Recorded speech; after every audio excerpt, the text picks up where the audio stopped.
خوش آمدید ناظرین، آپ کا خیر مقدم ہے۔ الحمدللہ ملک کے جید اکابر مستند اور اوتھینٹک علماء کرام کا یہ مضبوط پینل نعمت افطار میں الحمدللہ آپ کی محبتوں کے پیش نظر، اور میں بڑے دعوے سے اور بارہا یہ بات دہراتا ہوں، کسی ادارے کے پاس نہ یہ مضبوط پینل ہے، نہ کسی ادارے کو آپ خالصتاً دینی ٹرانسمیشن پرووائڈ کرتے ہوئے دیکھ رہے ہوں گے۔ یہ واحد الحمدللہ چینل ہے جس نے رمضان کی صحیح اسپرٹ کو ویورز میں باور کرایا، جس کا مقصود یہی ہے کہ رمضان کی جو اسپرٹ ہے، رمضان کی جو اسپریچول اسکلز ہیں، ان کو لوگوں تک پہنچایا جائے، ویورز تک پہنچایا جائے۔ مفتی اعظم پاکستان کے ساتھ ایک مرتبہ پھر آپ کا خیر مقدم ہے۔ مفتی صاحب قبلہ تشریف فرمائیں۔ مفتی صاحب، مسلمان ہو کر غیر اسلامی اقدار کو اپنانا، دیکھیں، جب ہم اقدار یا ویلیوز بولتے ہیں تو اس سے مراد وہ جو ان کا مذہبی شعار ہو۔ تو ایک مسلمان کے لیے کسی دوسرے مذہب کے شعار کو، اور شعار کے معنی یہ ہے کہ جو اس مذہب کی پہچان یا علامت ہو، اس کو اختیار کرنا یہ کسی بھی صورت میں جائز نہیں ہے۔ اچھا، جو عام زندگی کے معاملات یا امور ہیں ان میں بہت سی چیزیں مشترک ہو جاتی ہیں، لباس مشترک ہوتا ہے اور طور طریقے مشترک ہوتے ہیں، لیکن وہ چیزیں جو ان کے مذہب کی علامات ہیں، مذہب کی پہچان ہیں، ان چیزوں کو اختیار کرنے پر ہی من تشبہ بقوم فہو منہم، حدیث پاک میں فرمایا گیا کہ جس نے کسی قوم کی مشابہت اختیار کی تو وہ انہی میں سے ہوگا۔ لہذا مسلمانوں پر لازم ہے کہ دوسرے مذاہب کے مذہبی شعار سے، ان کی مذہبی امتیازی علامات سے، جن کو دیکھتے ہی لوگ پہچان لیں کہ اس کا تعلق فلاں مذہب سے ہے، ان کو اختیار کرنے کی اجازت نہیں ہے۔ اور کیا جدت اور ترقی کے نام پر شاعر اسلام یا سنت کو ترک کرنا جائز ہوگا؟ یہ ترقی تو نہیں کہلائے گی، تنزل کہلائے گا کہ اللہ تبارک و تعالیٰ نے انسان کو اپنے دین کی برکت سے بلندی عطا کی ہو اور پھر وہ پستی کی طرف چلا جائے، یہ جدت بھی نہیں ہے، بلکہ اس لیے میں کہا کرتا ہوں کہ آج جو حربے انسان کو ورغلانے کے لیے استعمال کیے جا رہے ہیں، ان میں سے کوئی حربہ نیا نہیں ہے۔ مثلاً شیطان نے حضرت آدم و حوا علیہم السلام کو جو بہکایا، تو وہ کیا اس کا مقصد قرآن نے بتایا کہ لیُریَکُم سوآتکم، کہ وہ تمہیں بے لباس کرنا چاہتا تھا۔ تو اب آج اگر بے لباسی اور حیا اور عفت کو ترک کر دینا اور بتدریج لباس کو مختصر سے مختصر کرتے چلے جانا، تو یہ تو کوئی نیا حربہ نہیں، یہ تو ڈے ون سے چل رہا تھا، پہلے دن سے شیطان کا ایجنڈا تھا۔ یہی تھی۔ تو لہذا کوئی ایسی چیز ہمیں نظر نہیں آ رہی جو شیطان نے اس سے ملتی جلتی صورتوں میں اس سے پہلے جن کو انسان کو ورغلانے، بہکانے، صراط مستقیم سے ہٹانے کے لیے استعمال نہیں کیا۔ باقی سائنسی اعتبار سے، معاشی اعتبار سے ترقی کرنا تو یہ اسلام کی کبھی بھی ضد نہیں رہی، اور کبھی بھی اسلام نے اس کو اپنے مقابل قرار نہیں دیا، بلکہ ترقی کرنا انسان کا شعار ہے، آگے بڑھنا انسان کا شعار ہے۔ اور مسلمان خلافت راشدہ کے دور میں اپنے عہد کی 2 سپر پاورز کو سرنگوں کر کے جو یونی پولر سپر پاور یا وحدانی قوت عظمیٰ بنے، تو انہوں نے اپنے دور کی جو فن حرب کی ٹیکنیک تھی، اس دور کی جو چیزیں تھیں، ان کو اختیار کیا اور پھر باطل پر غالب آئے۔ تو لہٰذا ہمیں ترقی سے ممانعت نہیں ہے، ترقی اسلام کی ضد نہیں ہے، بلکہ ترقی تو اسلام کے مقاصد میں سے ہے، اور اسلام چاہتا ہے کہ مسلمان آگے بڑھیں اور ترقی کریں اور لیڈرشپ کے مقام پر فائز ہوں۔ کیا بات ہے مفتی صاحب، بہت خوب۔ اچھا مفتی صاحب قبلہ، مجھے بتائیے، کیا داڑھی یا کسی اور اسلامی شعار سے نفرت کرنا، اس کے بارے میں کیا حکم لگے گا شرعی؟ دیکھیں نبی کریم صلی اللہ تعالیٰ علیہ وسلم کی سنت ہو جو معروف بھی ہو اور اسلامی شعار ہو تو اس کو ناپسند کرنا، نفرت کا جملہ اگر نفرت کا جملہ کہنا کفر ہے، اس کو بندے کو بالکل اسلام سے خارج کر دیتا ہے بندے کو، کیونکہ نبی علیہ السلام کی کسی ادا کا مذاق اڑانا یا شریعت کی کسی بات کا مذاق اڑانا یہ اس بات کی دلیل ہے کہ اس کے دل میں ایمان کی کوئی حیثیت نہیں ہے، اور تو یہ اس کی استہزاء کی دلیل ہے، جو استہزاء جو ہے وہ کفر کی دلیل ہے۔ تو چنانچہ فقہاء کرام نے، ہمارے علماء عقائد نے واضح لفظوں میں یہ بیان کیا ہوا ہے کہ جو بھی اسلام کی باتوں کا، اسلام کی شریعت کا مذاق اڑاتا ہے تو وہ کفر ہے۔ اور آج اس زمانے کا سب سے بڑا المیہ، جیسا کہ شروع میں انٹرو میں آپ نے پروگرام میں لوگوں کی زبانی کہا تھا کہ یہ میڈیا آج ہمیں گمراہ کر رہا ہے، تو آج کل لوگ ایسے وجود میں آ چکے جو زبان کے ذریعے کماتے ہیں، جو کہیں فرشتوں کا مذاق اڑا رہے ہوتے ہیں، تو کہیں اسلام کا مذاق اڑا رہے ہوتے ہیں، کہیں جنت کا مذاق اڑا رہے ہوتے ہیں، اور لوگوں کو ہو جاتی ہے اور یہاں کفر میں چلے جاتے ہیں، لوگوں کو ہنسا رہے ہوتے ہیں، ہنسا نہیں رہے ہوتے ہیں، حقیقت میں خود بھی کافر بن رہے ہوتے ہیں، لوگوں کو بھی بنا رہے ہوتے ہیں اور جہنم کی طرف لے کے جا رہے ہوتے ہیں۔ اچھا ایک بات اور مفتی صاحب، ایک ایلیمنٹ آپ کی گفتگو میں، ڈسکشن میں میرا نکل کر آیا، سابقہ ماہو سال میں آپ علماء رہنمائی فرماتے رہے اس ٹاپک پہ کہ ایک سنت ہے، رسول اکرم صلی اللہ علیہ وسلم کو ایک غذا بہت پسند ہے، مثال کے طور پر کدو ہے، لوکی ہے، اب ایک شخص اس کدو یا لوکی سے اظہار ناپسندیدگی کرتا ہے یا نفرت کرتا ہے، اس پہ کیا حکم شرعی لگے گا؟ گو کہ اس طرح اگر وہ کہہ دے کہ میں یہ نہیں کھاتا تو چلے مناسب سنائی دیتا ہے، لیکن یہ لفظ کہ مجھے پسند نہیں ہے۔ دیکھیں اس کے حوالے سے ہارون الرشید کے دربار میں سیدنا ابو یوسف رحمۃ اللہ علیہ کا واقعہ آتا ہے کہ گفتگو ہو رہی تھی کھانے پہ اور کدو کی شریف کی بات چلی، تو پتہ چلا کہ نبی علیہ السلام کی سنت مبارکہ ہے، تو ایک شخص کہتا ہے کہ میں اس کو ناپسند کرتا ہوں، تو حضرت امام ابو یوسف رحمۃ اللہ تعالیٰ نے اسی وقت جلاد کو بلوایا اور فرمایا کہ چمڑا بچھاؤ، اب اس کی گردن اتارنی ہے۔ رسول اللہ صلی اللہ علیہ وسلم کی سنت کا معلوم ہونے کے باوجود کہہ رہا ہے کہ میں اس کو ناپسند کرتا ہوں، تو اسی وقت اس نے توبہ کی، تجدید ایمان کیا، تو آپ نے اس کی جان بخشی کی۔ یہاں پر میں وضاحت کر دوں، حکم شرعی کے حوالے سنت کا مقابلہ کرتے ہوئے کہے کہ مجھے ناپسند ہے پھر تو گمراہی ہے، لیکن ویسے اگر کوئی چیز انسان طبیعتاً اپنے طور پر کہتا ہے کہ ٹھیک ہے یہ چیز مجھے پسند نہیں ہے، لیکن سنت سے مقابلہ کرنا مقصود نہیں ہے تو پھر وہ حکم نہیں ہے۔ ٹھیک ہے، یعنی اللہ یہ جانتا ہے کہ نیت کدھر کی ہے، وہی والا معاملہ ہے کہ جہاں نیت ہوگی وہیں۔ مفتی سہیل رضا امجدی صاحب، مسلمان پر مطلقاً کسی غیر مسلم کو ترجیح دینا، کیا فرمائیے گا؟ اچھا یہ کہہ دیں مفتی صاحب کہ میں اس کو پسند نہیں ہوں، ہاں یہ اس قابل نہیں ہوں، یہ کہہ دیں تو صحیح رہے گا، وہ ڈیزرو بھی نہیں کرتا اس سنت۔ یہ بھی کہا جاتا ہے کہ داڑھی میں اسلام نہیں ہے، اسلام میں داڑھی ہے، اسلام میں داڑھی ہے، یہ گمراہ کرنے کے لیے، خوبصورت بات، یہ بڑا گمراہ کرنے کے لیے ایسے جملے کہ داڑھی کو حقیر سے حقیر معاذ اللہ آج کل یہ مشہور ہے، یہ محاورہ جو آپ نے یہ ایلیمنٹ نکالا ہے بہت مشہور ہے، یہ خوبصورت بات کیا۔ تو میں یہاں پر ایک بات عرض کروں گا کہ جس طریقے سے اگر آپ کسی کو میسج بھیجتے ہیں، اگر آپ اس کا نمبر جب تک نہیں ڈالیں گے میسج جائے گا نہیں جائے گا کبھی بھی۔ اچھا کسی کو آپ لیٹر لکھتے ہیں تو اس لیٹر کے اوپر یعنی جو خط یعنی جو لفافہ ہوتا ہے لفافے کے اوپر اگر آپ نے جو ایڈریس ہے وہ نہیں ڈالا تو کیا وہ لفافہ یا وہ جو میٹر ہے آپ کا خط ہے وہ وہاں پہنچے گا؟ نہیں پہنچے گا۔ تو یہ داڑھی مبارک اور یہ پورے سنتوں پر عمل کرنا، حضور نبی کریم علیہ السلام کی سنتوں کے مطابق اپنا گیٹ اپ اختیار کرنا، یہ یوں سمجھنے کہ اللہ تعالیٰ کے طرف پہنچنے کا ایڈریس ہے، یہ سیدھے راستے کا ایڈریس ہے، جنت کا ایڈریس ہے۔ اگر آپ نے یہ چیزیں اختیار نہیں کی تو پھر کوئی بات نہیں، آپ اس ایڈریس کی طرف جا ہی نہیں سکتے، اس راستے کی طرف جا ہی نہیں سکتے۔ تو لہٰذا جب تک ایڈریس نہیں ہوگا تب تک راستے پر آپ منزل پر آپ پہنچ نہیں سکتے۔ دوسری بات جو آپ نے کی کہ کسی مسلمان پر مطلقاً کسی غیر مسلم کو مسلمان پر ترجیح دے سکتے ہیں یا نہیں؟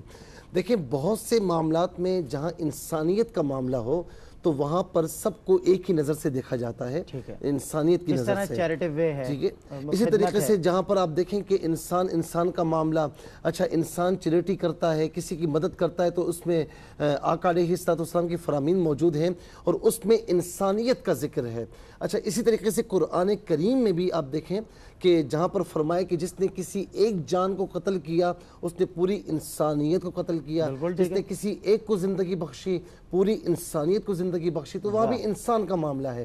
لیکن بہرحال مسلمان مسلمان ہے، اس نے اسلام کے رجسٹر میں اپنا نام درج کروایا ہے، وہ حضور نبی کریم علیہ السلام کا امتی ہے۔ تو کنتم خیر امت، میں نہیں کہہ رہا، یہ اللہ رب العالمین فرما رہا ہے کہ تمہاری نسبت چونکہ میرے مصطفیٰ سے جڑی ہے تو تم بہترین امت ہو تمام امتوں میں، تو اسی لیے مسلمان کا جو درجہ ہے وہ عام انسانوں سے زیادہ بہتر ہے۔ تو ظاہر ہے کہ مسلمان کا جو مسلمان کے ساتھ ایک رابطہ ہے، جو ربط ہے، تو وہ ان کے ساتھ نہیں ہے۔ جو قلبی دوستی، قلبی محبت ہم مسلمانوں کے ساتھ رکھ سکتے ہیں وہ ہم غیروں کے ساتھ نہیں رکھ سکتے۔ لیکن میں پھر وضاحت کر دوں کہ ان کے ساتھ جو انسانیت والے معاملات ہیں اس میں کمی یا کوتاہی نہیں کی جائے گی، نہیں کی جائے گی۔ بہت خوبصورت بات، ماشاءاللہ۔ ناظرین اکرام، اسلام کے حقوق پہ بہت خوبصورت الحمدللہ گفتگو چل رہی ہے، کلام چل رہا ہے۔ کالر نے ہمیں جوائن کیا ہے۔ جی السلام علیکم۔ وعلیکم السلام۔ جی میری بہن، کیا سوال ہے آپ کا؟ جی میں یہ سوال کرنا چاہوں گی کہ مطلب ہمارے پاس نہ سونا ہے نہ چاندی ہے، اور مطلب کوئی گھر وغیرہ بھی ہمارا نہیں ہے۔ اچھا ٹھیک ہے۔ تو اس کے حوالے سے کیا ہمیں زکوٰۃ اور یہ فطرانہ وغیرہ یہ سب دینا پڑے گا؟ اور میں ریکویسٹ کرنا چاہوں گی کہ اگر آپ لوگ پلیز ہماری کوئی ہیلپ کر سکیں، کیونکہ ہمارا کوئی۔ اچھا ٹھیک ہے، ٹھیک ہے۔ یہ فیضان بھائی، یہ جو بھی ہماری بہن تھیں، کالر تھیں، ان کو ضرور بالضرور جو ہے خواجہ غریب نواز ویلفیئر میں ریفر کیجئے، اور خواجہ غریب نواز ویلفیئر ٹرسٹ آپ کو بھی دعوت دیتا ہے کہ ناظرین اکرام، دنیا کی کسی ریاست میں اگر آپ مجھے اس وقت دیکھ رہے ہیں تو الحمدللہ یہاں پر خشک راشن کے ذریعے اور رمضان المبارک میں سحر کے ذریعے، افطار کے ذریعے 6 لاکھ سے زیادہ مسلمانوں کو اس برس جو ہے سحری اور افطاری کرانے کا خواجہ غریب نواز ویلفیئر ٹرسٹ نے بیڑا اٹھایا ہے۔ آپ اس کے دست و بازو بنیے، اور میری یہ بہن کا نمبر ضرور ریفر کیجئے گا کنٹرول روم والے خواجہ غریب نواز ویلفیئر ٹرسٹ کو کہ ان تک راشن کے حوالے سے اور جس حوالے سے بھی امداد پہنچ سکے، ہمیں قلبی تسکین ہوگی۔ مفتی اعظم پاکستان، مفتی صاحب قبلہ، ظاہر ہے وہ سوال تو مطلب کچھ بھی نہیں ہے ہمارے پاس، تو کیا ہم پر زکوٰۃ؟ آف کورس نہیں ہوتی ہے زکوٰۃ۔ آپ ارشاد فرمائیے، اس حوالے سے وہ کہہ رہی ہیں ہمارے پاس کچھ بھی نہیں ہے، نہ سونا ہے، نہ چاندی ہے، نہ رقم ہے، ہم زکوٰۃ؟ کچھ بھی نہیں ہے تو ان پر زکوٰۃ بھی نہیں ہے جی، اور فطرہ بھی نہیں ہے۔ ٹھیک ہے۔ اور اگر وہ مفلس ہیں، نادار ہیں، تو زکوٰۃ اور فطرے کے مستحق بھی ہو سکتے ہیں، اپنے حالات کو بہتر جانتے ہیں۔ تو زکوٰۃ شریعت کے نصاب کے مطابق جو مالدار ہے اس پر فرض ہے، فطرہ بھی اسی پر واجب ہے۔ فرق یہ ہے کہ زکوٰۃ کے لیے پورا سال یا سال کا اکثر حصہ کم از کم نصاب کا مالک ہونا ضروری ہے ابتدا میں، آخر میں۔ فطرے کے لیے یہ ہے کہ اگر اس دن بھی اس کے پاس اتنی مالیت آ گئی عید کی صبح صادق کو بھی، تو اس کو فطرہ واجب۔ کتنی مالیت پر فطرہ ایک دفعہ پھر ارشاد فرما دیں؟ میرا خیال ہے کہ اسٹیٹ بینک نے شاید 38,000 یا کچھ اعلان کیا ہے، جی اس کے لگ بھگ اعلان کیا۔ مجھے 38,000 روپے اگر آپ کے پاس ہیں تو کتنا جو بھی اعلان کیا، یعنی 612.36 گرام کی جو آج کی تاریخ میں مارکیٹ ویلیو ہے، جی اس کی جو رقم بنتی ہے وہ نصاب ہے، وہ نصاب۔ ٹھیک ہے، ہاں ٹھیک ہے۔ اچھا مفتی صاحب، ایک کالر کو اور شامل کروں، پھر احکام دین اور قوانین شریعت کے احترام کے حوالے سے کیا شرعی حکم ہے وہ آپ سے پوچھتا ہوں۔ جی السلام علیکم۔ ہلو السلام علیکم۔ جی وعلیکم السلام۔ سلیمان بھائی، میرے 2 سوالات ہیں۔ جی عمیرہ پوچھئے۔ سوال یہ ہے کہ اگر کوئی عذر کی وجہ سے روزہ نہیں رکھ سکتا کہ وہ تراویح کی امامت کر سکتا ہے کہ نہیں؟ اور پھر اگلا کوشچن یہ ہے کہ ظہر کی اور عصر کی نماز میں آہستہ آواز میں نماز پڑھنے کا حکم ہے، تو اگر کولر مشین وغیرہ چل رہی ہو اور کانوں تک آواز نہ جائے تو کیا اس طرح سے نماز ہو جائے گی کہ نہیں؟ سوال سے رہنمائی فرمائیے گا۔ السلام علیکم ورحمۃ اللہ وبرکاتہ۔ وعلیکم السلام ورحمۃ اللہ۔ اکثر یہی ہوتا ہے کہ مجھے آپ کا سوال پوچھنا پڑتا ہے فیضان بھائی سے۔ جی فیضان بھائی، ہاں ٹھیک ہے، دونوں سوالات سمجھ میں آ گئے، تو مفتی صاحب ایک سوال کا جواب آپ دے دیں ان کے۔ دیکھیں، ایک سوال تو ان کا یہ تھا کہ جس نے روزہ نہیں رکھا کیا وہ تراویح پڑھا سکتا؟ اچھا، تو بالکل پڑھا سکتا ہے کہ تراویح اور روزے کا آپس میں باہم اس طرح سے تعلق نہیں ہے، وہ ایک الگ عبادت ہے، ایک الگ عبادت ہے، ایک الگ عبادت ہے، پڑھا سکتا ہے۔ اچھا، وہ کسی شرعی عذر کی وجہ سے نہیں رکھ پایا روزہ تو تراویح پڑھا سکتا ہے۔ بالکل بالکل صحیح ہے۔ اچھا مفتی صاحب قبلہ، ارشاد فرمائیے گا احکام دینی اور قوانین شریعت کے احترام کا شرعی حکم کیا ہے؟ کس طرح ان کا احترام؟ ایک تو مفتی صاحب نے دوبارہ بھی وضاحت کی تھی جی، اور پھر ہم وضاحت کر دیتے ہیں کہ کسی حکم پر عمل نہ کرنا اپنی بشری کوتاہی کی وجہ سے یہ بھی اسلام میں قابل قبول نہیں ہے، لیکن اس کی معصیت کا درجہ الگ ہے، اور اس حکم کو رد کرنا اور ریجیکٹ کرنا یا اس کی انسلٹ کرنا اور توہین کرنا، جس کو استخفاف کہتے ہیں یا استہزاء مفتی صاحب نے کہا، اس کا حکم شریعت میں الگ ہے۔ جہاں تک اسلام کے احکام کا تعلق ہے، اللہ تبارک و تعالیٰ نے قرآن مجید میں فرمایا وَمَن لَّمْ يَحْكُم بِمَا أَنزَلَ اللَّهُ، 3 اس پر احکام لگائے، فَأُولَٰئِكَ هُمُ الْكَافِرُونَ فَأُولَٰئِكَ هُمُ الْفَاسِقُونَ فَأُولَٰئِكَ هُمُ الظَّالِمُونَ، کہ وہ فاسق ہیں، ظالم ہیں، کافر ہیں۔ جو اپنی بشری کوتاہی کی وجہ سے حکم الہی پر عمل نہ کرے تو فاسق ہے، اور جو سرکشی کی وجہ سے نہ کرے تو ظالم ہے، اور جو یہ کہے کہ میں اس کو مانتا ہی نہیں ہوں تو پھر وہ کفر ہے، کفر ہے، یعنی تو اس کے 3 درجات سورہ مائدہ میں اللہ تبارک و تعالیٰ نے بیان کیے ہیں، اور یہ دیکھنا ہوتا ہے کہ کسی نے کوئی کس درجے پر قائم ہے، کہ آیا اس نے بشری کوتاہی کی وجہ سے نہیں کیا، جیسے ہمارا معاشرہ ہے کہ اللہ تعالیٰ کے قوانین پوری طرح سے نافذ نہیں ہیں، اور ایک وہ ہوتا ہے کہ جو سرکش ہوتا ہے، اڑیل ہوتا ہے، اور وہ سمجھتا ہے کہ اس کی پرواہی مجھے نہیں ہے، تو پھر اس کو ظلم سے تعبیر کیا، اور جو انکار کر دے کہ میں مانتا ہی نہیں ہوں تو پھر یہ کفر ہے۔ کیا بات ہے، کیا بات ہے، ٹھیک ہو گیا، بالکل ٹھیک ہو گیا۔ ناظرین اکرام، بہت کچھ آپ نے بھی جان لیا، میں بھی سمجھ رہا ہوں، اور اسلام کے حقوق پر مزید بات کر رہے ہیں، اور اصلاح ہے۔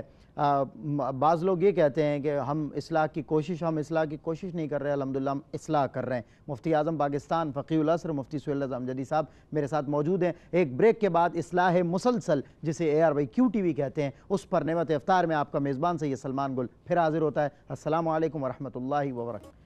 خوش آمدید ناظرین، بزم علم و آگہی میں آپ کا خیر مقدم ہے، میں آپ کا میزبان سید سلمان گل۔ آپ دیکھا کرتے ہیں اپنے پسندیدہ علماء کے ساتھ، اور اخص الخاص مفتی اعظم پاکستان کے ساتھ۔ آج ہم جو اسلام کے حقوق ہیں ان پر بات کر رہے ہیں، اسلامی ظاہر حقوق ہیں، اور اس کے حوالے سے تعلیمات اسلامی کیا ہیں، اور آج ہم ان تعلیمات سے کتنے دور ہیں، اس پر بات ہو رہی ہے۔ مفتی ابوبکر صدیق صاحب، قبلہ صرف مذہبی امور میں شریعت کی رعایت کرنا، اور جتنے بھی دنیاوی امور ہیں ان میں شریعت کے بجائے اپنی مرضی سے ان کو ادا کرنا، اس پر شرعی حکم کیا لگے گا؟ دیکھیں، اس پہ شرعی حکم ویسے دیکھا جائے تفصیل سے تو فسق کا لگتا ہے، کیونکہ اسلام مکمل ضابطہ حیات ہے۔ ٹھیک ہے، یہ دنیا کے دیگر مذاہب کی طرح ایسے نہیں ہے کہ چند ریچولز کا اور چند رسوم کا نام ہے، ایسا نہیں ہے۔ اسلام آپ کی ایک ایک سانس کے اندر ہے، اسلام آپ کے ہر قدم میں آپ کے ساتھ ہے۔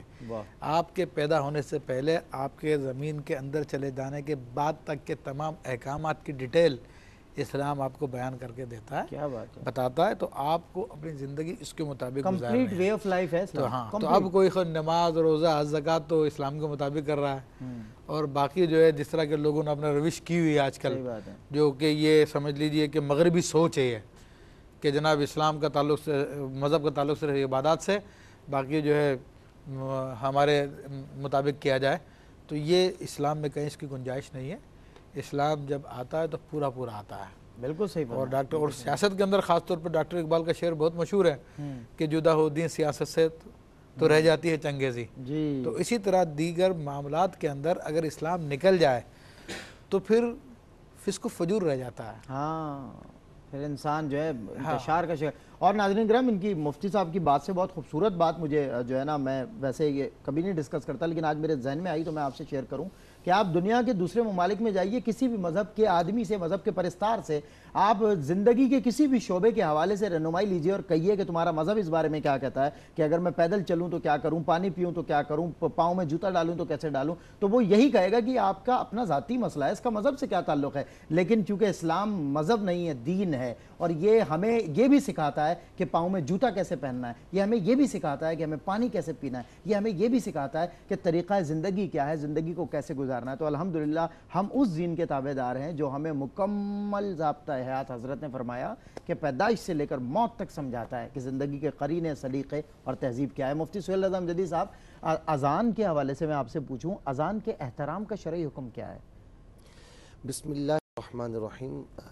حضور نبی کریم علیہ السلام نے فرمایا کہ جب مؤذن اذان کہے، جب مؤذن اذان کہے تو پھر اسے خاموش رہ کر سنو اور پھر اس کے کلمات کا جواب دو۔ اچھا، ٹھیک ہے نا؟ تو یہ حضور نبی کریم علیہ السلام کی سنت سے ہوا۔ اور یہ میں نے کہیں پڑھا ہے کہ جو اذان کا احترام نہ کرے تو ہو سکتا ہے کہ اس کا ایمان بوقت نزا سلامت نہ رہے۔ یہ میں نے کہیں پڑھا ہے۔ تو اسی لیے اذان کو خاموشی کے ساتھ سننا چاہیے، اور مؤذن جو کہے ان کلمات کا جواب دے۔ جب حی علی الصلاۃ اور حی علی الفلاح پر پہنچے تو پھر اس میں جواب میں لا حول ولا قوت الا باللہ العلی العظیم پڑھے، اور پھر اس کے بعد اذان کے بعد دعا پڑھنے کا بھی حکم ہے، اللہم رب ہذہ الدعوۃ التامہ۔ پھر اس کے بعد درود پاک بھی پڑھنے کا حکم ہے۔ تو حضور نبی کریم علیہ السلام نے شفاعت کی نوید عطا فرمائی ہے۔ تو یہ تو ہے۔ دوسرا جو آپ نے بات کی تھی نا کہ کچھ ادھر کچھ ادھر، تھوڑا یہ عمل تھوڑا وہ عمل، تو یا ایھا الذین آمنوا ادخلوا فی السلم کافہ، کہ اے ایمان والو اسلام میں پورے کے پورے داخل ہو جاؤ۔ عبداللہ بن سلام رضی اللہ تعالی عنہ اہل یہود میں سے تھے، اسلام میں داخل ہوئے تو اہل یہود میں اونٹ کا گوشت یا اونٹنی کا دودھ جو ہے وہ کھایا اور پیا نہیں جاتا تھا، تو آپ نے اسے حرام نہیں کہا، صرف اس سے دوری اختیار کی۔ اب تعالیٰ نے فرمایا ایسا نہیں چلے گا، ایسا نہیں چلے گا، پورے داخل ہو جاؤ، یہ تھوڑا یہ پورے کے پورے آدھے ادھر آدھے ادھر۔ مجھے یہاں پر ایک واقعہ یاد آیا کہ مثنوی میں یہ لکھا ہوا ہے کہ ایک شخص کو اپنے جسم پر شیر بنانے کا شوق ہوا، ٹیٹو بناتے ہیں نا، وہ بنانے کا شوق ہوا۔ اب وہ گیا اس بندے کے پاس کہ بھائی بنا دے۔ اب اس بندے نے جو ہے وہ ظاہر کی نوکری چیز سے بنانا تھا۔ اب جب وہ بنانا شروع کیا تو اس کو چبھن ہوئی، کہا یہ کیا بنا رہے ہو؟ بال۔ بولا جی چھوڑ دو اس کو۔ اسی طرح کرتے کرتے کرتے ہر چیز کہتا ہے چھوڑ دو، چبھن جب ہوتی تو کہتا ہے چھوڑ دو۔ تو اس نے کہا کہ بڑی معذرت کے ساتھ میں نے ایسا شعر کہیں نہیں دیکھا جس کے بال بھی نہ ہو، جس کے سر بھی نہ ہو، جس کے پاؤں بھی نہ ہو، جس کی دم بھی نہ ہو۔ تو لہٰذا اسلام یہ چاہتا ہے کہ اس کا ماننے والا مکمل، اور یہ حکایت آپ جو فرما رہے ہیں مولانا روم نے بیان کی ہے، مصطفی میں بیان ہے۔ تو میں یہ عرض کرنا چاہتا ہوں کہ اسلام یہ چاہتا ہے اس کا ماننے والا اللہ تعالیٰ اور اس کے رسول صلی اللہ علیہ وسلم کے احکامات کے آگے سرنگوں ہو جائے۔ واہ، اچھا ایک سوال میں اور آپ دونوں احباب سے فقہی سوالات ہیں، تو میں چاہتا ہوں جو فقہی سوال ہم ترتیب دیتے ہیں اب وہ پبلک سے ہمیں ملتے ہیں، تو اس حوالے سے دیکھیں قبلے کی طرف پیر کرنے کا حکم، اس کا شرعی حکم کیا لگتا ہے؟ یہ جو آج کل کہا جاتا ہے قبلے کی طرف پیر کرنا بے ادبی ہے، اور اس سے علماء نے منع فرمایا، سوائے ضرورت کے، جیسے کہ میت ہے یا کوئی مریض ہے اور وہ اس حالت میں ہے کہ کروٹ بھی نہیں بدل سکتا تو نماز ادا کرنی، تو اس صورت میں وہ کر سکتا ہے، جبکہ پاؤں تھوڑا سا نیچے گناہگار ہوگا اگر دانستہ کرے۔ بالکل، تھوکنا بھی قبلے کی جانب گناہ ہے اور پاؤں کرنا بھی گناہ ہے، اس کے بے ادبی میں ہے شامل۔ اچھا اب قبلے سے بالکل تھوڑا سا کراس ہو جائیں مفتی صاحب تو مدینہ شریف کی طرف ہوتے ہیں پیر، اس حوالے سے آپ رہنمائی فرمائیں۔ دیکھیں اس حوالے سے ہمیں کوئی شریعت کی کوئی پابندی نہیں ہے، لیکن بے ادبی قبلے نہیں، بے ادبی بھی نہیں ہے۔ وہ نیت کرے گا کہ میں مدینہ منورہ کی بے ادبی کر رہا ہوں اور پاؤں کرے تو بے ادبی ہے۔ اچھا ادروائز ویسے ادروائز کر لے تو صرف قبلے پر حکم لگتا ہے، کیونکہ جو شریعت نے حکم دیا وہ لازمی ہے، باقی اپنی طرف سے کرنا بدعت ہے۔ ہاں ٹھیک ہے۔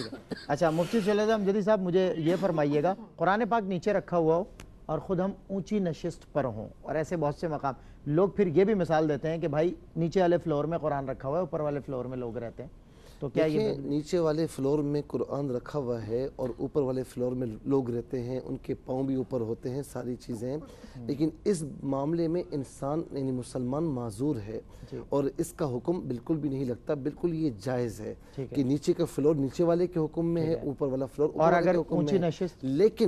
لیکن اگر کوئی جاہل اس طرح اونچی نشست پر بیٹھا ہوا ہے اور قرآن کریم کو نیچے رکھا ہوا ہے تو یہ کرنا ادب کے خلاف ہے. اور یاد رکھیں کہ با ادب با نصیب، بے ادب بے نصیب. جو ادب والا ہوتا ہے وہ اللہ رب العالمین اسے بڑا نصیب عطا فرماتا ہے.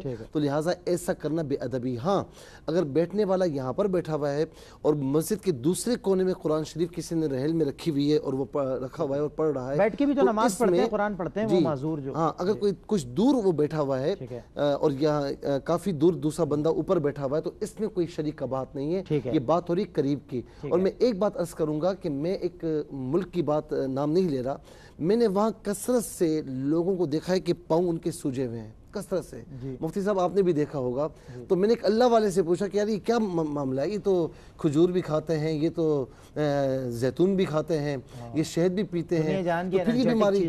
تو اس نے بڑی عجیب و غریب بات کی. بولا آپ نے دیکھا ہے یہاں پر کہ یہ خانہ کعبہ کی طرف پاؤں کرتے ہیں. جی جی جی جی جی جی. تو اللہ نے ان کو جی. ایک کالر لے لوں حضرت، پھر میں شامل کرتا ہوں. السلام علیکم. Hello hello. جی جی السلام علیکم. دانش بات کر رہا ہوں گجرانوالہ سے. جی دانش، کیا سوال ہے آپ کا؟ ہاں جی میرا سوال ہے کہ جی ہم نا ایک بندے کی مزدوری کر رہے ہیں. کیا کر رہے ہیں؟ مزدوری کر رہے ہیں. اس کے ساتھ ہماری مزدوری طے ہو چکی ہے. اچھا ٹھیک ہے. تو اس کا ایک جو ہے نا اس کا ایک مینیجر ہے، وہ کہہ رہا ہے کہ یہ مزدوری میں آپ کو اس طریقے سے لے کے دوں گا اگر آپ اپنی مزدوری میں سے مجھے حصہ دیں. اچھا کمیشن مجھے دیں تو میں آپ کو مزدوری دوں گا. اچھا ٹھیک ہے. اس کے مالک کو یہ نہیں پتا کہ وہ مجھ سے پیسے لیتا ہے. اچھا ٹھیک ہے. تو بس یہ بتا دیں اس کو حصہ دینا ہمارا مزدوری کرنا جائز ہے یا ناجائز ہے، اور شامل اس کے بارے میں. لیکن یہ کام آپ کو اسی نے دلایا ہے، مینیجر نے؟ ہاں جی وہی. اگر ہم اس کو نہیں دیں گے تو وہ کام کس لے لے گا، وہ کسی اور کو دے دے گا. میں سمجھ گیا ہوں وہ کانٹریکٹر ہے. اور وہ اچھا مفتی صاحب اس کا جواب پہلے کے حوالے سے یہ بھی میں بتانا چاہتا ہوں کہ فرض کریں ہم بستر پر لیٹے ہیں، ٹھیک ہے، ہماری ٹانگیں اس طرف ہیں، لیکن اسی رخ پہ قرآن مجید بلندی پر رکھا ہوا ہے تو بے ادبی نہیں ہے. ٹھیک ہے. یا اسی رخ پہ قرآن مجید الماری میں بند رکھا ہوا ہے تب بھی بے ادبی نہیں ہے. ٹھیک ہے.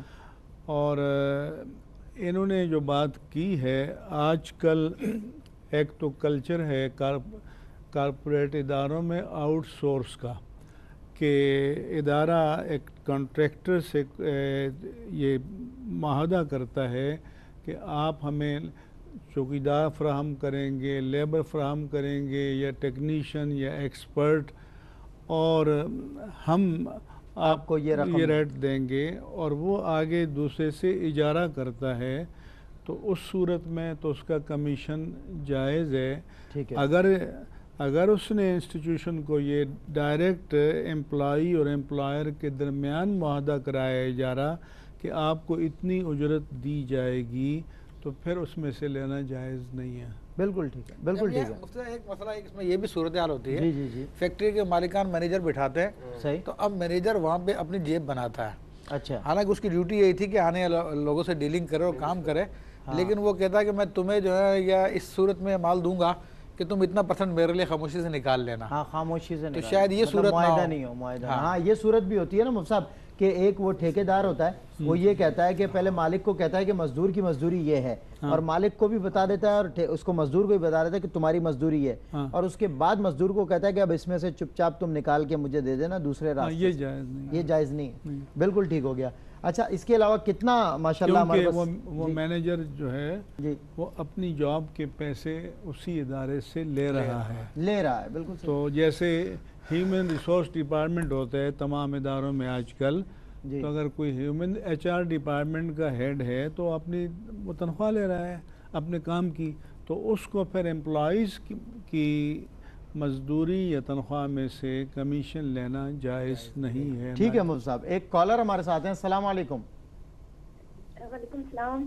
جی میری بہن کیا سوال ہے؟ مفتی صاحب سے میرا سوال ہے کہ کچھ عرصہ پہلے میرے شوہر نے مجھے طلاق کے لفظ بولے ہیں. انہوں نے مطلب کچھ کہا کہ طلاق میں تمہیں مجھ سے 3 شرطیں طلاق کے اگر میں یہ کام کروں، تو پھر انہوں نے وہ کام بھی کیا ہے، اور دوسری دفعہ پھر بھی انہوں نے قرآن اٹھا کے کہا ہے کہ یہ میرے سے فارغ ہے، مطلب میرے سامنے کا ہے. تو پھر انہوں نے مختلف اوقات میں طلاق کے لفظ بولے ہیں کہ میں تمہیں طلاق دیتا ہوں، میری طرف سے تم فارغ ہو، جا کے دوسری شادی کر لو. تو اس وجہ سے اب وہ اس طرح انہوں نے لفظ بولے اب وہ نہیں مان رہے اس بات کو. تین مرتبہ بولا ہے انہوں نے آپ کو؟ جی جی ہاں 3 مرتبہ بولا ہے. ٹھیک ہے. تو اب وہ پھر مان نہیں رہے کہ میں نے تمہیں طلاق دی. ٹھیک ہے. جی جی انہوں نے کہا ہے کہ میں تمہیں طلاق دیتا ہوں، جا کے شادی کر لو. اس طرح پھر مجھ پہ 3 شرطیں طلاق ہو اگر یہ میں کام کروں. وہ کام بھی انہوں نے کیا اور پھر اس کے ان کی امی سب گواہ ہیں. تو اب وہ کہتے ہیں کہ اس طرح طلاق نہیں ہوتی، طلاق یا تو لکھ کے دی جاتی ہے یا پھر وہ 4 گواہوں کے سامنے. بس میری بہن، بہت جہالت ہے، ظلم ہے معاشرے میں. ہم آپ کے دکھ کو بھی سمجھ سکتے ہیں اور سوال بھی سمجھ سکتے ہیں. مفتیان کرام اس کا جواب دیں گے. بریک کے بعد اسلام کے حقوق پر مزید بات کرنے کے لیے آپ کو ہمارے ساتھ جڑے رہنا پڑے گا. میری اور آپ کی ہو رہی ہے ملاقات ایک وقفے کے بعد مفتی اعظم پاکستان کے ساتھ.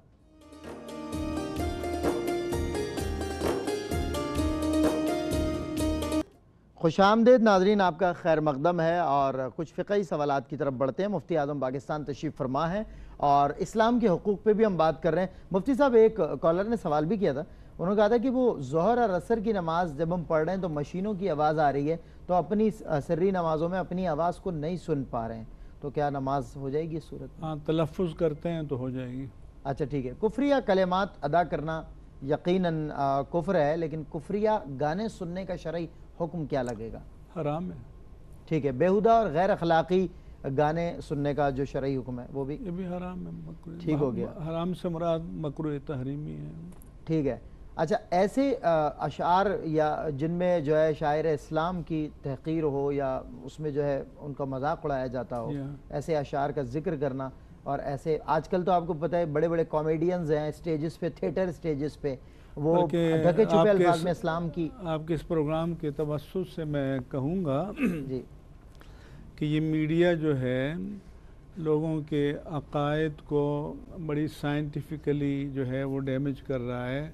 جیسے پرانی فلمی ایک گانا ہوا کرتا تھا، آج میری تقدیر کا مالک سوتا ہے، قسمت کا دستور نرالا ہوتا ہے. تو تقدیر کا مالک تو اللہ تبارک و تعالی ہے، اور اس کی شان یہ ہے کہ لا تأخذہ سنۃ ولا نوم، نہ نیند آتی ہے نہ اونگ آتی ہے. تو اس لیے اور اسی لیے ہمارے علماء اہل سنت یہ بتاتے ہیں کہ لوگوں کے ہاں جو زبان پر رائج ہوتے ہیں اللہ میاں اللہ صاحب، تو یہ الوہیت کے شان الوہیت کے شایان شان نہیں ہے. ماؤں کو چاہیے کہ اپنی گود میں جب ان کا بچہ اللہ کا نام لینے کے قابل ہو جائے تو اللہ تعالیٰ ان کی زبان پر جاری کریں. اور اگر بچپن میں اللہ تعالیٰ اس کی زبان پر جاری ہوگا تو مرتے دم تک پھر اس کی زبان پر یہی کلمہ آئے گا. سبحان اللہ. اور میں اس کے لیے ماں باپ کی تربیت بہت ضروری ہے. اور بہت سے ایسے جو مذاقی انداز میں یہ نہیں سوچتے کہ ان چیزوں کا تعلق ہمارے دینی اقدار سے ہے، تو اس کے حوالے سے تو باقاعدہ ایجوکیشن کی ضرورت ہے، کیونکہ تعلیمی اداروں میں اس طرح کی ایجوکیشن کا اب کوئی انتظام نہیں ہے. جی. اور انتظام تو کیا، کتابیں سنگاپور سے آتی ہیں، ہانگ کانگ سے آتی ہیں، ڈیوڈ جیکب اور ولیم اور ہیری نام ہوتے ہیں. مسلمانوں کا تو نام بھی سے بھی واشنا نہیں ہوتے. وہ بچے جو ہے سسٹم سے اے لیول او لیول اور آگے جاتے ہیں، اور وہاں دیکھیں تربیت کا بھی بہت فقدان نظر آتا ہے. اے لیول او لیول کے بچے آج اپنے ماں باپ سے کس طرح بات کرتے ہیں مفتی صاحب، یہ بھی بہت کمپلینز آپ کے پاس آتی ہوں گی آف کورس. بالکل ہے. اور آپ دیکھیں ریلیونٹ ٹو اسلامک اسٹڈیز اگر ہم لوگ تھوڑا سا حصہ رکھتے تو ڈیفینیٹلی بچوں کی تربیت اس انداز سے ہوتی جس طرح ان کا حق تھا. مفتی صاحب قبلہ، مجھے یہ بتائیے گا کہ اسلامی مطلب اسلام ہونے کے باوجود، مسلمان ہونے کے باوجود غیر اسلامی ریاست میں اگر وہ رہتا ہے تو کن شرعی امور کی پاسداری کرتے ہوئے، مطلب شرعی احکامات اس پہ کیا لگتے ہیں؟ دیکھیں، جو اس پہ تمام شرعی احکام وہ لاگو ہوں گے جو مسلمان پہ لاگو ہوتے ہیں. جی. اور کسی معاملے میں اس کو استثناء نہیں ہے سوائے یہ کہ جہاں پہ مجبور ہو. ٹھیک ہے. اور مجبوری ایسی ہے کہ جس کی وجہ سے اس کے فرائض کی ادائیگی میں رکاوٹ آ رہی ہے، تو پھر اس پہ واجب ہے کہ اس جگہ سے ہجرت کر جائے. ہجرت کرنا اس پہ واجب ہے، اس جگہ کو چھوڑنا واجب ہے. ورنہ دیگر معاملات میں یعنی اگر ایسی رکاوٹ نہیں ہے تو بہرحال اسلام کے تمام اصولوں پر اس پر عمل کرنا لازمی ہے، لیکن اس طریقے سے کہ اس سوسائٹی کے لوگوں کو بھی تکلیف کا باعث نہ بنے. ٹھیک ہے. اپنے طریقے سے اپنے دین پہ عمل کرتا رہے. اچھا، دوسرا ایک بہن کی جانب سے سوال جو آیا تھا کہ اس نے شوہر نے طلاق دی اور 3 مرتبہ مجھے طلاق دی اور مجھے کہا میری طرف سے فارغ ہو اور تم جا کے دوسری شادی کر سکتی ہو، اور اب اس کے گھر والے اور وہ مل کر قرآن تک اٹھانے کو تیار ہیں کہ نہیں طلاق اس طرح نہیں ہوتی اور ہم نے طلاق نہیں دی، اور جو ہے طلاق لکھ کے دی جاتی ہے تو ہوتی ہے. یوں یہ آج کل جو یہ حجتیں قائم کی جاتی ہیں مفتی صاحب، اصل میں اس رویے کے حوالے سے بھی شرعی حکم لگائیں اور اس کا شرعی حکم بھی بتائیں. یہ وہ لوگ ہوتے ہیں کہ جو سرتپا جاہل ہوتے ہیں، جن کا باپ بھی جاہل ہوتا ہے، خود بھی جاہل ہوتے ہیں، ان کے آگے پیچھے سب جاہل ہی جاہل ہوتے ہیں. صحیح. جو کہتے تو ہیں مسلمان گھرانے میں پیدا ہوئے ہیں لیکن جانتے لیکن اسلام سے ان کا کوئی تعلق صرف زبانی حد تک ہوتا ہے. ورنہ اسی قرآن مجید کو اٹھا کے دیکھ لیتے جس پہ ایمان رکھتے ہیں، اس میں کہاں اللہ نے فرمایا کہ جب لکھ کے دو گے تو طلاق ہوگی، ویسے نہیں ہوگی. طلاق تو زبان سے دینے اپنے طور پہ اپنی خواہشات کا نام دین بنا لیا. تو یہ وہ لوگ ہیں جن کو جاہل مطلق یا اجل کہا جاتا ہے. تو بہن کے اوپر لازم. اچھا بہن یہ کہہ رہی تھی کہ اس کی ماں بھی اقرار کر رہی ہے کہ ہاں اس نے یہ الفاظ کہے ہیں لیکن وہ منع کر رہا ہے. تو وہ جاہل کیا حیثیت رکھتا ہے؟ بات یہ دین اللہ تبارک و تعالیٰ کا، اس کے رسول صلی اللہ علیہ وسلم کا، تو ان کے احکام پہ عمل کیا جائے. کوئی جاہل کو جوتے مار کے الگ کیا جائے. بالکل صحیح ہے. جو شریعت کی بات کا انکار کر رہا ہے. بالکل صحیح ہے. بالکل صحیح ہے. بالکل صحیح ہے. مفتی سہیل رضا امجدی صاحب قبلہ، مجھے یہ بتائیے گا کہ ایک اسلام پر چلنے والا آدمی جو مسلمان ہے، گو کہ آج کمزور نظر آتا ہے آدمی، گناہوں پر مسلمان جس قدر نادم ہو اس قدر کم ہے، اور بجائے گناہوں پر نادم ہونے کے، شرمندہ ہونے کے، اگر وہ فخریہ انداز سے اپنے گناہوں کا اعلان کرتا ہے اور اظہار کرتا ہے، کیا شرعی حکم لگائیں گے آپ؟ دیکھیں قبلہ، مفتی اعظم پاکستان نے یہ صراحت فرمائی تھی کہ کوئی سنت پر عمل نہ کرنا یا کسی فرض واجب کو چھوڑنا یہ بھی گناہ ہے، لیکن اس کو حقیر جاننا یا اس کی تحقیق کرنا یہ اس سے بڑا گناہ ہے. اور اس کی بڑی تصریح آپ نے فرمائی. اور پھر انکار کرنا وہ تو کفر ہے. انکار تو کفر ہے. اسی آپ نے جو سوال کیا، کیا سوال کیا آپ نے؟ کہ گناہوں پہ شرمندہ ہونے کے بجائے فخر کر رہا ہے. گناہ کرنا لیکن کوئی اس سے پوچھے کہ تم گناہ کر رہے ہو؟ ہاں یار بس میں گناہ گار آدمی ہو جاتا ہے، میں توبہ کرتا ہوں. یہ اور بات ہے. یہ اور بات ہے. یہ بھی گناہ ہے. یہ اور بات ہے. عاجزی بھی ہے اس میں. اور بات ہے. لیکن کیا ہے کہ وہ توبہ بھی کر لیتا ہے، اعتراف جرم بھی ہوتا ہے، اظہار شرمندگی بھی ہوتا ہے، آئندہ گناہ نہ کرنے کا عزم بھی ہوتا ہے. لیکن ایک وہ ہوتا ہے کہ جو گناہ کرتا ہے پھر اس پر مصر ہو جاتا ہے کہ یہ میں کروں گا، اور چار لوگوں کو بٹھا کے بڑے فخر سے ایک میں نے تو یہ کیا. گناہ کرنا گناہ ہے، اور گناہ کو ظاہر کرنا، گناہ کا اظہار کرنا، گناہ کو بیان کرنا یہ بھی گناہ ہے جناب. لہٰذا گناہ تو اگر کیا ہے تو آپ توبہ کر لیں، لیکن گناہ کی کر کے لوگوں کے سامنے فخریاں بیان کرنا یہ اس سے زیادہ گناہ ہے. ایسا کرنا بالکل منع ہے. اچھا مجھے یہ بتائیے گا، گناہ کو گناہ نہ سمجھنا. جس طرح کہ آج کل میڈیا پہ بالکل بہت سارے گناہ کھلم کھلا کیے جا رہے ہیں، ان کو گناہ سمجھتے بھی نہیں ہیں. سمجھتے ہی نہیں ہیں. بلکہ جو اس سے منع کرے تو کہتے ہیں کہ یہ کوئی نیا دین لے کر آیا. تو گناہ کو گناہ نہ سمجھنا بھی کفر ہے.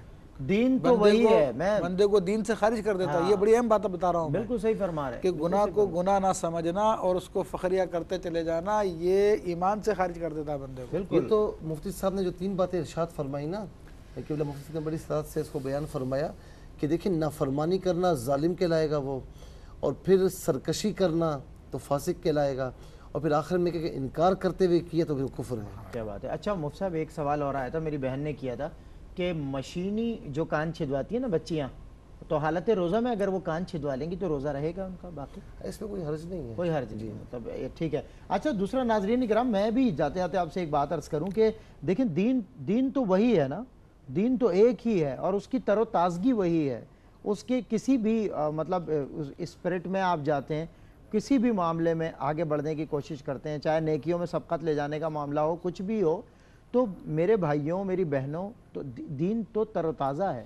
یہ جو لوگ نئی چیزیں لاتے ہیں آپ سمجھتے ہیں کہ شاید یہ کوئی تازہ چیز ہے، ایسا نہیں ہے. وہ تو دین کو خراب، اس کا چہرے کو مسخ کر کے آپ کے سامنے پیش کرتے ہیں. تو ایسے لوگوں سے احتیاط کریں. میں تو اسی لیے بارہا آپ کو اعلان کرتا رہتا ہوں کہ الحمدللہ جید اکابر اور اوتھینٹک علماء کے ذریعے ہم دین کا پیغام آگے پہنچا رہے ہیں. مفتی اعظم تشریف فرمائیں. مفتی صاحب فیصل آباد سے ہماری بہن نے کال کی اور پوچھا کہ رمضان المبارک میں ہم نیکیاں کچھ بہت زیادہ کرتے ہیں، اور بہت کچھ نیکیاں ایسی ہوتی ہیں بظاہر مطلب دکھا کے کی جاتی ہیں، لوگوں کو مطلب افطاری بانٹنا، لوگوں کے دکھ درد میں مداوا کرنا، یہ سب کرنا. تو کیا یہ ریاکاری کے زمرے میں تو نہیں آتا رمضان میں خاص طور پہ اہتمام؟ اگر کوئی ریاکاری کے لیے کرتا ہے کہ اس کی نام و نمود ہو، واہ واہ ہو، شہرہ ہو، تو وما لہم فی الآخرۃ من خلاق، ان کا آخرت میں کوئی حصہ نہیں ہے۔ اچھا، اگر کوئی سنت رسول سمجھتے ہوئے افطار کراتا ہے تو اس کو روزدار جتنا اجر ملے گا۔ اب یہ بندے کی نیت پر منحصر ہے، اور نیتوں کو جاننے والا اللہ تعالیٰ ہے۔ بے شک، یعنی نیت صاف اور منزل آسان۔ تھینک یو سو مچ مفتی اعظم پاکستان، آج بھی آپ تشریف لائے اور ہماری سرپرستی فرمائی۔ ناظرین کرام، بزم علم و آگہی میں کچھ مزید بھی ہے، اور مدحت مصطفیٰ صلی اللہ علیہ وسلم کو بھی شامل کریں گے۔ آپ جانتے ہیں مدحت مصطفیٰ تو ARY QTV کے پلیٹ فارم پر شامل حال رہی ہے۔ ہر دور میں علماء کرام کا کلام بھی جاری ہے، حضور نبی دو عالم صلی اللہ علیہ وسلم پر درود و سلام بھی جاری ہے۔ یہ ہے ARY QTV، اور یہ ہے ARY QTV کی خوبصورتی۔ اپنا جو اسپرچول ہمارا یہ منتھ ہے، اس کو الحمدللہ اسی اسپرٹ کے ساتھ ARY QTV دنیا بھر میں پیغام بھی پہنچا رہا ہے، دکھلا بھی رہا ہے، بتلا بھی رہا ہے، سمجھا بھی رہا ہے۔ ایک بریک کے بعد آپ کی میری پھر ہوتی ہے ملاقات مدحت مصطفیٰ میں، کچھ مدحت مصطفیٰ کے بول ہوں گے ایک وقفے کے بعد۔ السلام علیکم ورحمۃ اللہ وبرکاتہ۔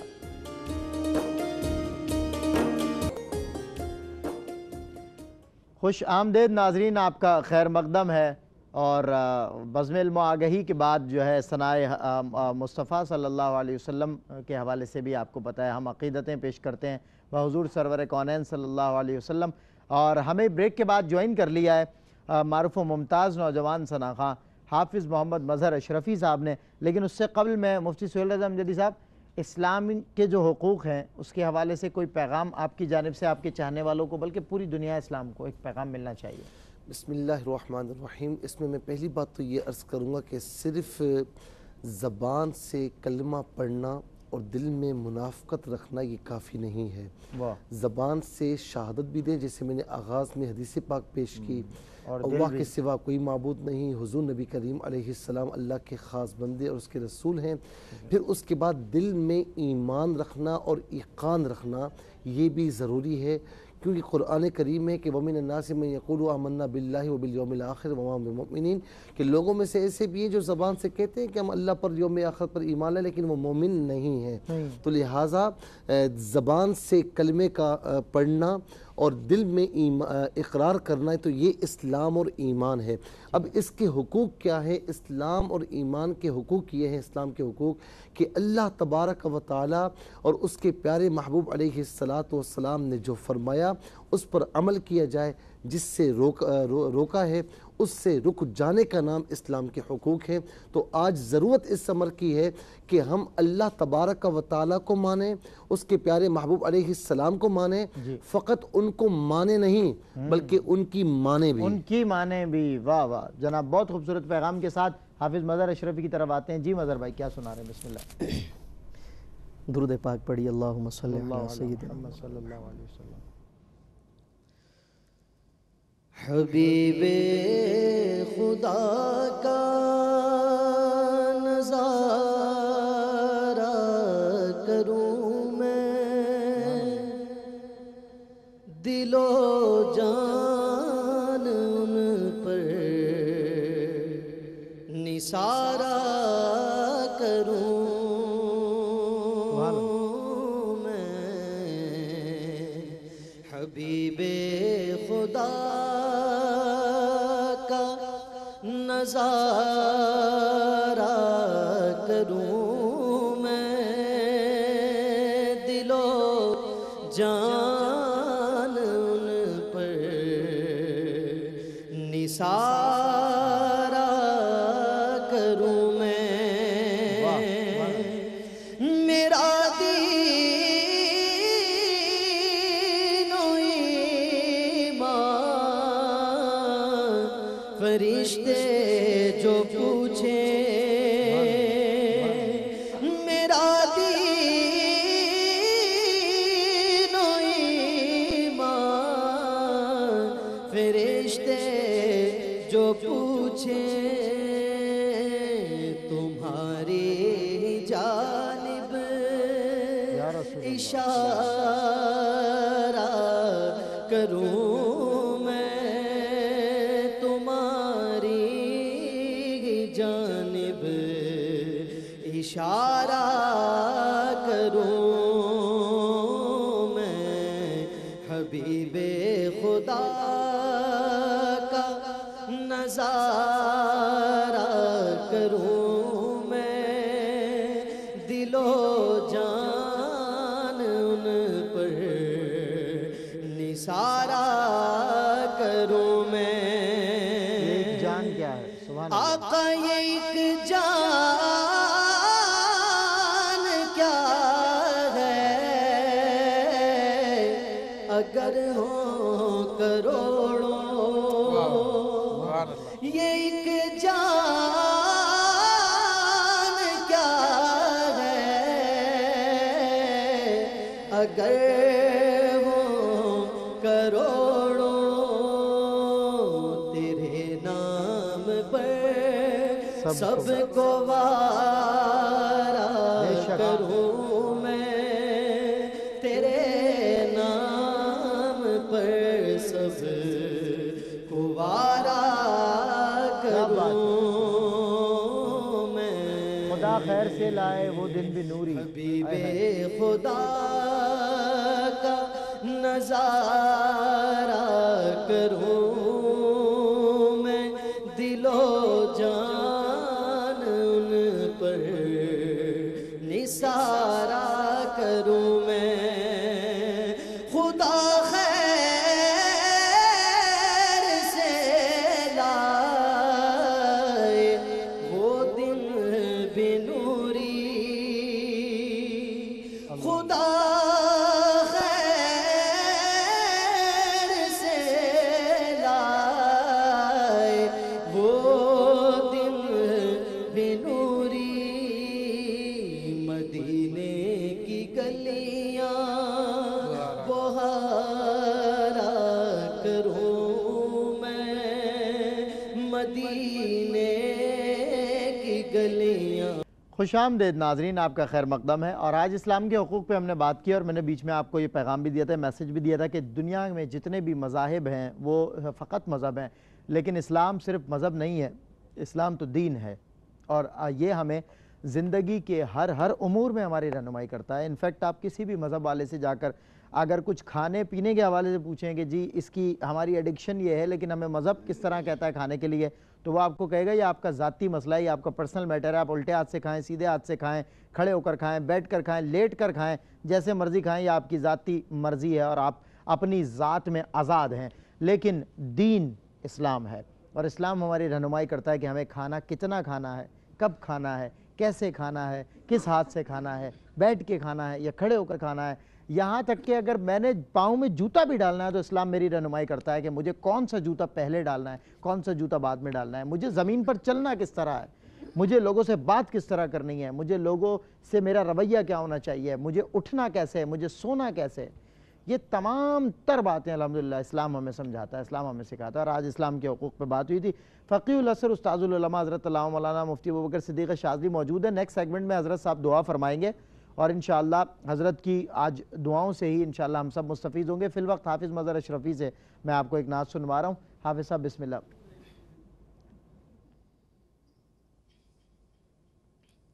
افطار کا ٹائم قریب ہے اور مانگنے کا وقت ہے. ایک دعائیہ کلام پیش کر رہا ہوں. درود پاک پڑھی. اللہم صلی علی سیدنا محمد.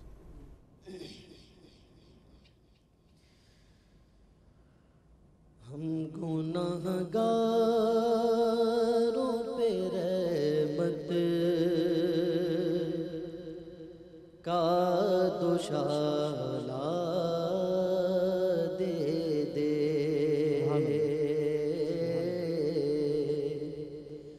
ہم گناہگاروں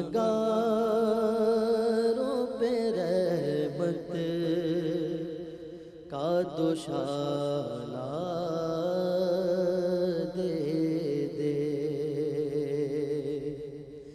ہم گناہگاروں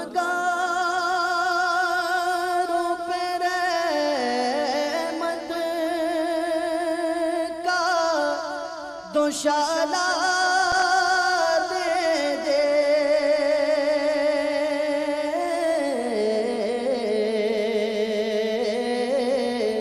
ہم گناہگاروں پہ رحمت دوشالہ دے دے.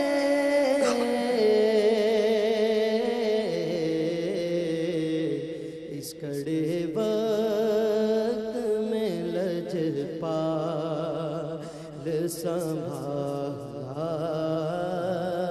دے دے دے دے اس کڑے وقت میں لجپال سنبھالا دے دے اور کیسے جائیں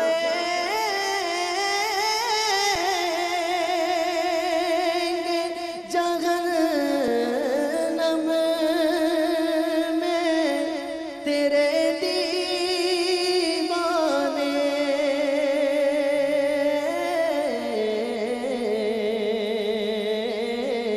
کیسے جائیں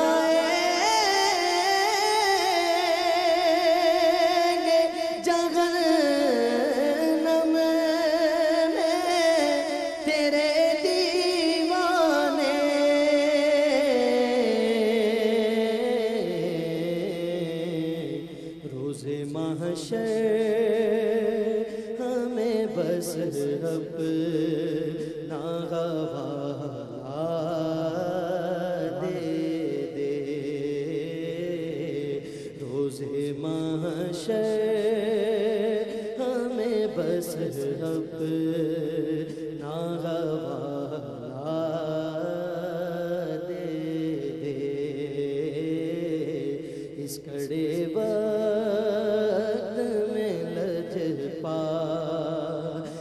سنبھالا دے دے اور تیرے ٹکڑوں پہ گزارا ہے میرے جیسوں کا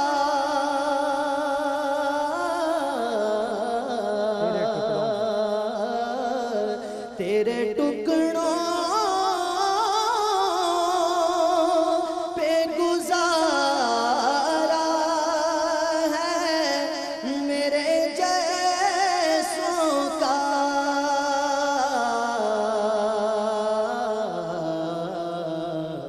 در بدر میں نہ پھروں ایسا نبھانا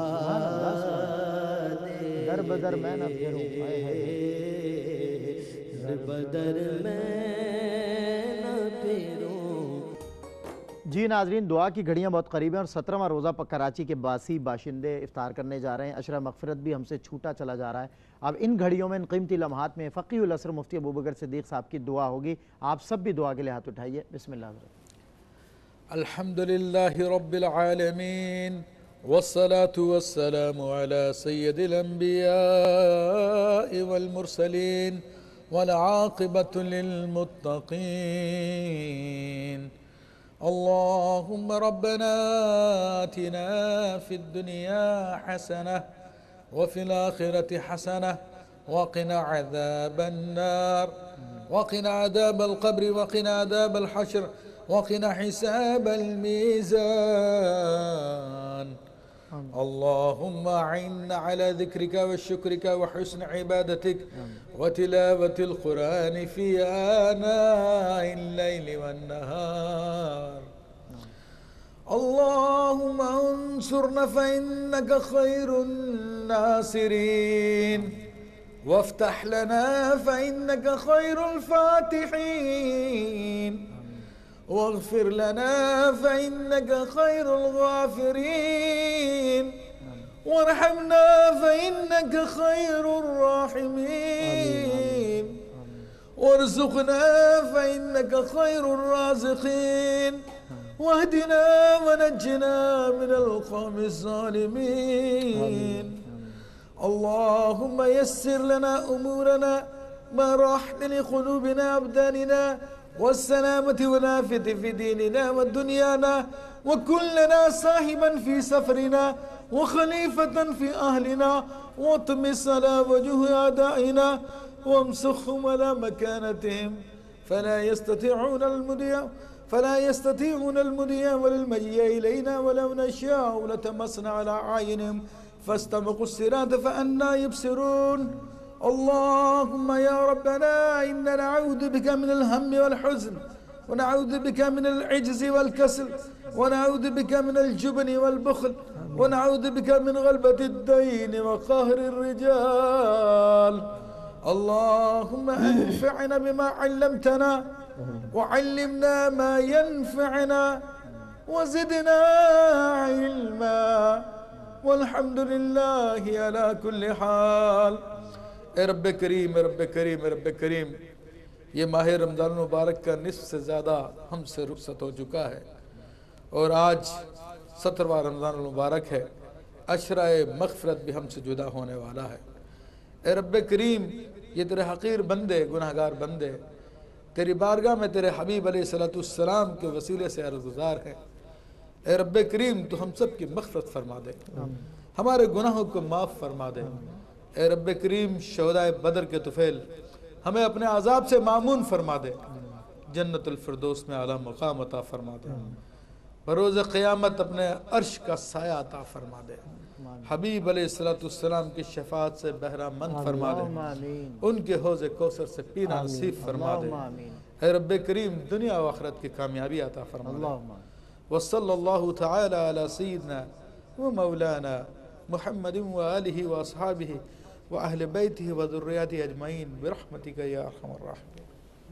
آمین بجائے نبی الامین. کراچی اور اس کے مضافات میں اذان مغرب کا وقت قریب آیا چاہتا ہے. 17واں روزہ کراچی کے باشندے، کراچی کے باسی افطار کرنے جا رہے ہیں، اور بہت سے شہروں میں افطار کیا جا چکا ہے، لیکن کراچی کی اب باری ہے، اور بھی کراچی کے بعد بھی کچھ شہر اس کے قریب ہیں.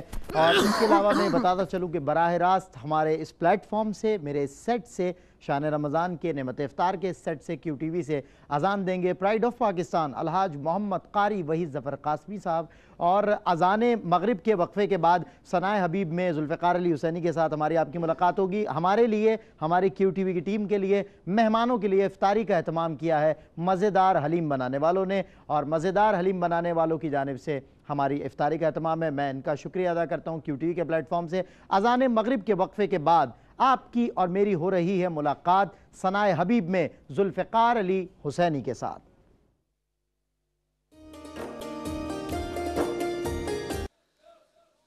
اللہ اکبر، اللہ اکبر، اللہ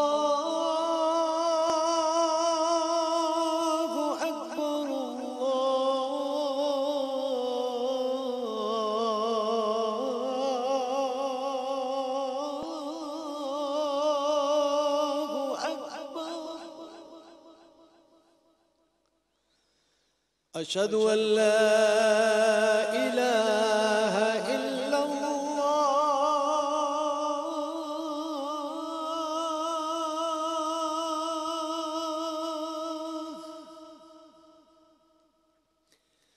أشهد أن لا إله إلا الله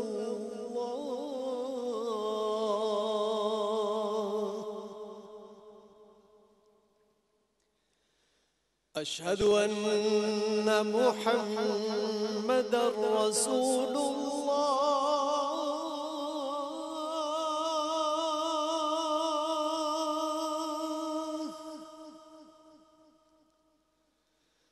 أشهد أن محمد رسول الله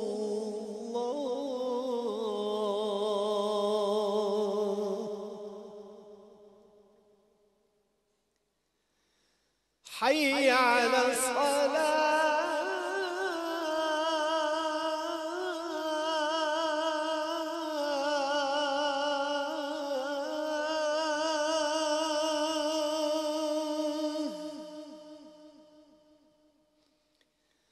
حي على الصلاة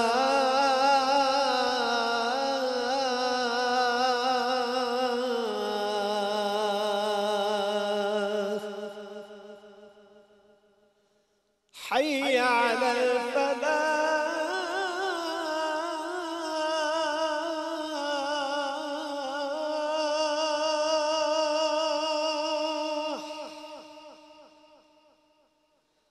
حي على الفلاح.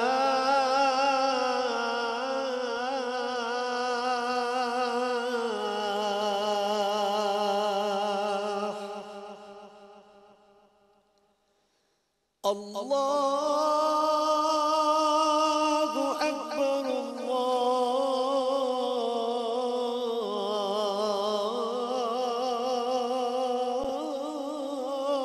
الله أكبر.